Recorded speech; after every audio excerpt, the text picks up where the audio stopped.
YouTube Music.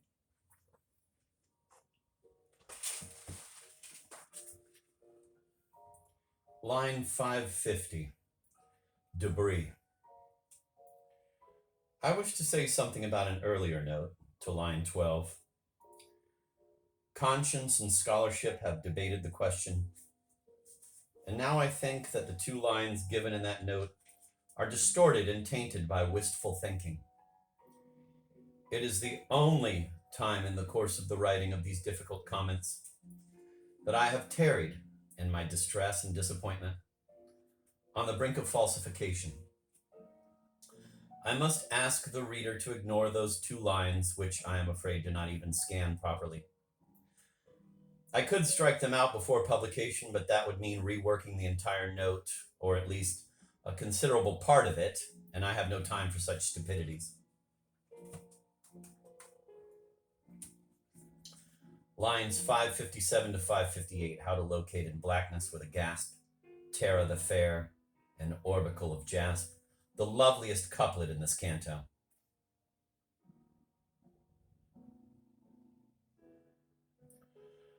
Line 579, the other. Far from me be it to hint at the existence of some other woman in my friend's life.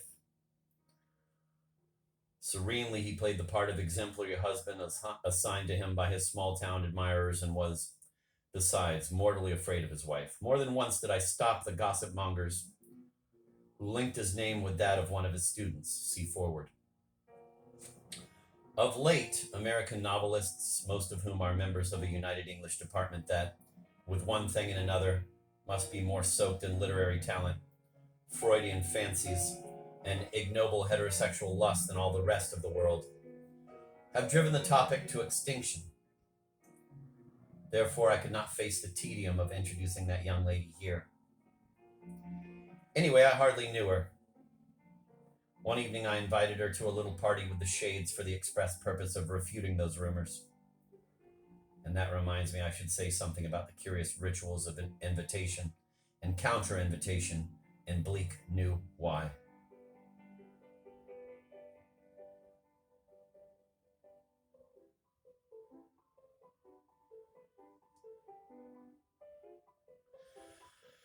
Upon referring to my little diary, I see that during the 5-month period of my intercourse with the Shades, I was invited to their table exactly 3 times. Initiation took place on Saturday, March the 14th, when I dined at their house with the following people. Natotchdag, whom I saw every day in his office. Professor Gordon of the music department, who completely dominated the conversation. The head of the Russian department, a farcical pedant of whom the less said the better. And 3 or 4 interchangeable women, of whom one, Mrs. Gordon, I think, was anciente, and another, a perfect stranger, steadily talked to me, or rather, into me, from 8 to 11, owing to an unfortunate after-dinner distribution of available seats.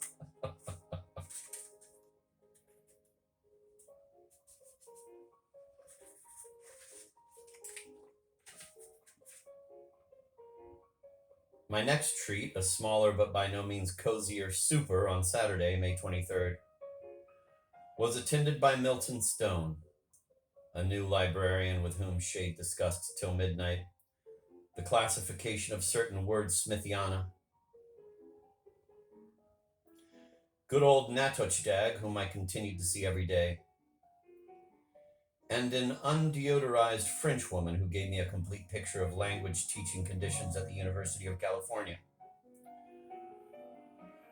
The date of my 3rd and last meal at the Shades is not entered in my little book, but I know it was one morning in June when I brought over a beautiful plan I had drawn of the King's Palace in Onhava with all sorts of heraldic niceties, and a touch of gold paint that I had some trouble in obtaining, and was graciously urged to stay for an impromptu lunch.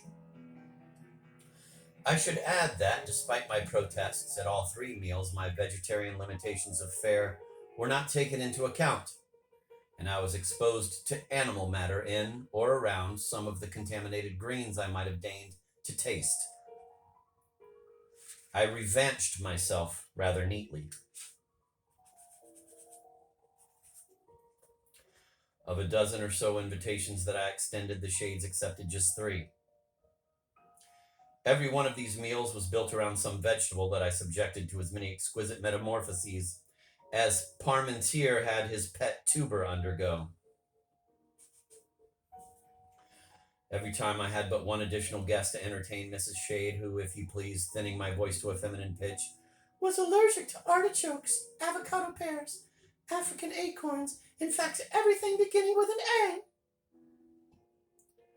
A. I find nothing more conducive to the blunting of one's appetite than to have none but elderly persons sitting around one at a table, fouling their napkins with the disintegration of their makeup, and surreptitiously trying, behind non-committal smiles, to dislodge the red-hot torture point of a raspberry seed from between false gums and dead gum.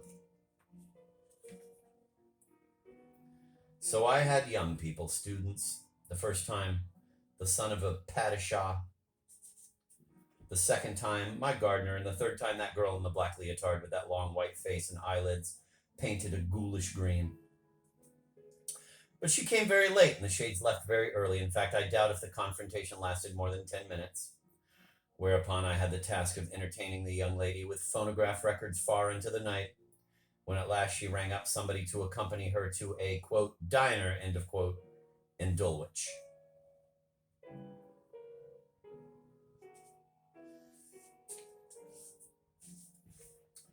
Line 584, the mother and the child.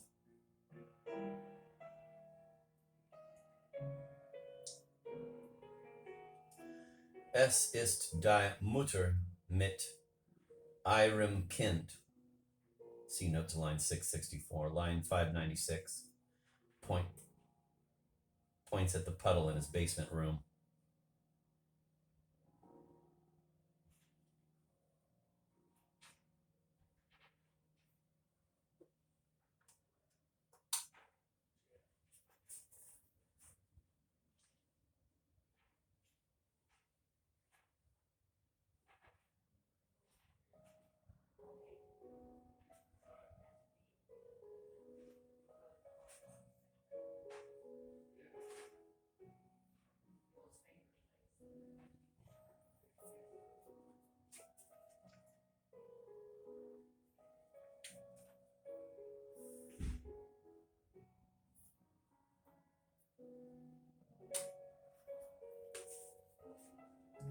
We all know those dreams in which something Stygian soaks through and Lethe leaks in the dreary terms of defective plumbing.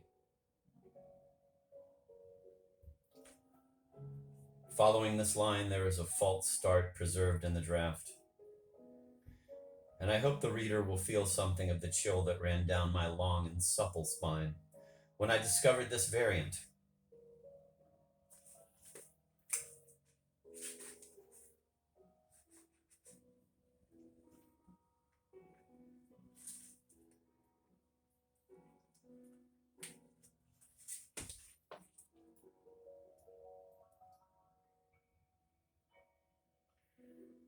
Should the dead murderer try to embrace his outraged victim whom he now must face? Do objects have a soul, or perish must alike great temples and Tanagra dust? The last syllable of Tanagra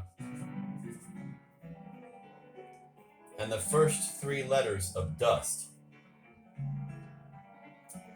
form the name of the murderer whose Shargar, puny ghost, the radiant spirit of our poet was soon to face.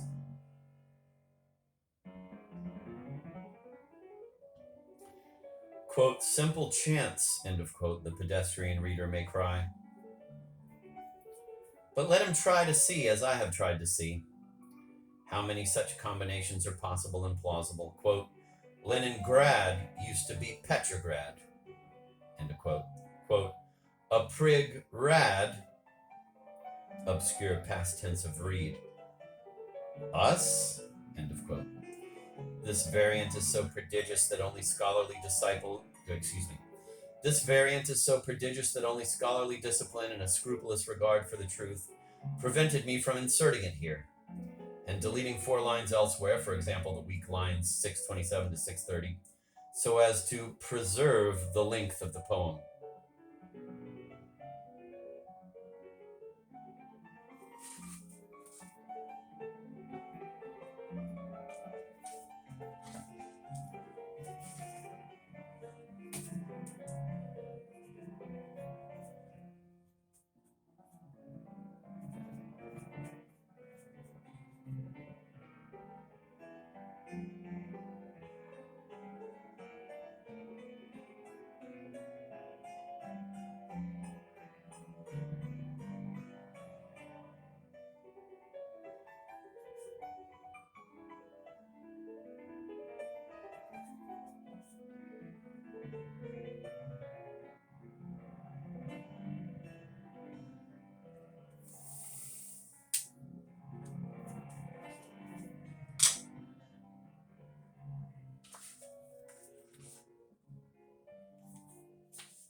Shade composed these lines on Tuesday, July 14th. What was Greatest doing that day?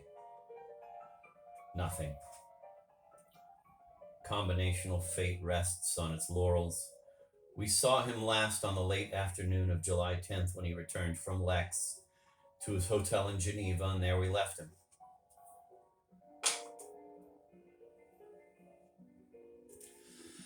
For the next 4 days, Greatest remained fretting in Geneva. The amusing paradox with these men of action is that they constantly have to endure long stretches of otiosity that they are unable to fill with anything.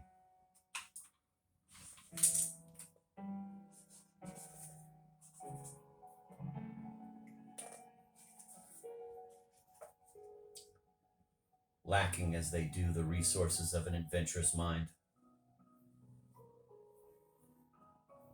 As many people of little culture, Greatest was a voracious reader of newspapers, pamphlets, chance leaflets, and the multilingual literature that comes with nose drops and digestive tablets.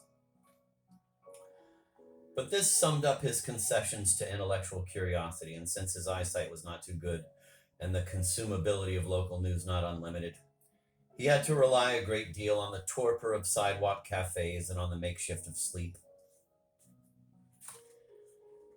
How much happier the wide-awake indolents, the monarchs among men, the rich, monstrous brains deriving intense enjoyment and rapturous pangs from the balustrade of a terrace at nightfall, from the lights in the lake below, from the distant mountain shapes melting into the dark apricot of the afterglow, from the black conifers outlined against the pale ink of the zenith, and from the garnet and green flounces of the water along the silent, sad, forbidden shoreline. Oh, my sweet Bosco Bell, and the tender and terrible memories, and the shame and the glory and the maddening intimations, and the star that no party member can ever reach.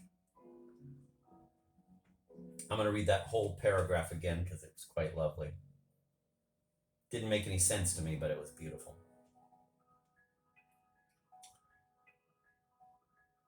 How much happier the wide-awake indolents, the monarchs among men, the rich, monstrous brains deriving intense enjoyment and rapturous pangs from the balustrade of a terrace at nightfall, from the lights in the lake below, from the distant mountain shapes melting into the dark apricot of the afterglow, from the black conifers outlined against the pale ink of the zenith, and from the garnet and green flounces of the water along the silent, sad, forbidden shoreline. Oh, my sweet Boscobel, and the tender and terrible memories, and the shame and the glory, and the maddening intimations, and the star that no party member can ever reach. Hey Google, how much time left on the timer? 7 minutes and 8 seconds remaining. On Wednesday morning, still without news, Greatest telegraphed headquarters saying that he thought it unwise to wait any longer and that he would be staying at Hotel Lazuli, Nice. Lines 597 to 608, the thoughts we should roll call, etc.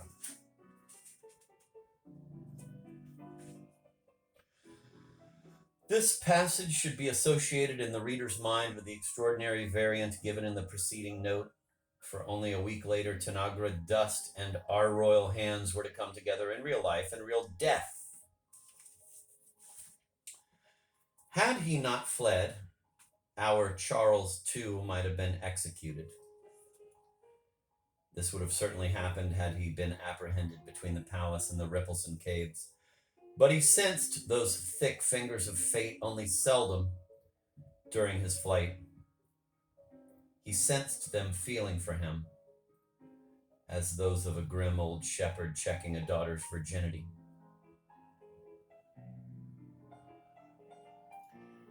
When he was slipping that night on the damp, ferny flank of Mount Mandeville, see note to line 149, and next day at a more eerie altitude, in the heady blue, where the mountaineer becomes aware of a phantom companion, many times that night our king cast himself upon the ground with the desperate resolution of resting there till dawn, that he might shift with less torment what hazard soever he ran. I am thinking of yet another Charles, another long, dark man above 2 yards high. But it was all physical or neurotic, and I know perfectly well that my king, if caught and condemned and led away to be shot, would have behaved as he does in lines 606 to 608. Thus he would look about him with insolent composure, and thus he would taunt our inferiors, cheerfully deride the dedicated imbeciles, and spit into their eyes just for the fun of it. Let me close this important note with a rather anti-Darwinian aphorism. The one who kills is always his victim's inferior. Line 603, listen to distant cocks crow. One will recall the admirable image in a recent poem by Edsel Ford. And often when the cock crew, shaking fire out of the morning in the misty mow. A mow in Zemblin Muan is the field next to a barn. Line 609 to 614, nor can one help, etc. This passage is different in the draft.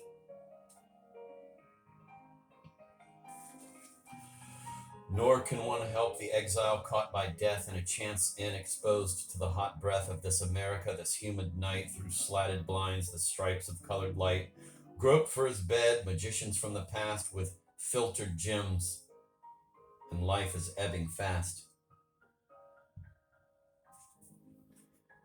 This describes rather well the, quote, chance inn, end of quote, a log cabin with a tiled bathroom, where I am trying to coordinate these notes. At first I was greatly bothered by the blare of diabolical radio music from what I thought was some kind of amusement park across the road. It turned out to be camping tourists. And I was thinking of moving to another place when they forestalled me.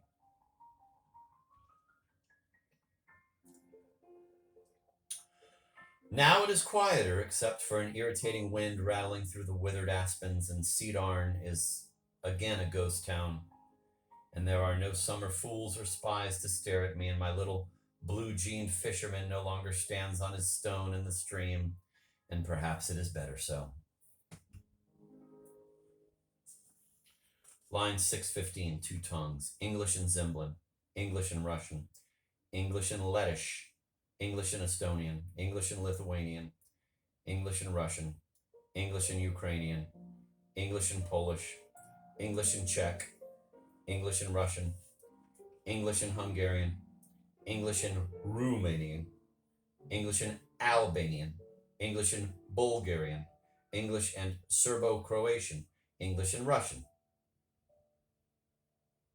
American and European.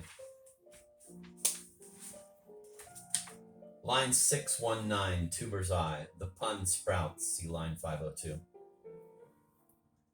Line 627, the great star over blue. Presumably permission from Professor Blue was obtained, but even so, the plunging of a real person, no matter how sportive and willing, into an invented milieu where he is made to perform in accordance with the invention, strikes one as a singularly tasteless device. Especially since other real-life characters, except members of the family, of course, are pseudonymized in the poem. This name, no doubt, is most tempting. The star over the blue eminently suits an astronomer, though actually neither his first nor second name bears any relation to the celestial vault. The first was given him in memory of his grandfather, a Russian starover, accented accidentally on the ultima, starover. That is, old believer, member of a schismatic sect, named Sinyavin from Sini, Russian blue. This Sinyavin migrated from Saratov to Seattle and begot a son who eventually changed his name to Blue and married Stella Lazarchuk, an Americanized Kashub. So it goes. Honest star over blue will probably be surprised by the epithet bestowed upon him by a jesting shade. The writer feels moved to pay here a small tribute to the amiable old freak, adored by everybody on the campus and nicknamed by the students Colonel Starbottle, evidently because of his exceptionally convivial habits. After all, there were other great men in our poet's entourage. For example, that distinguished Zemlin scholar, Oscar Natochdag.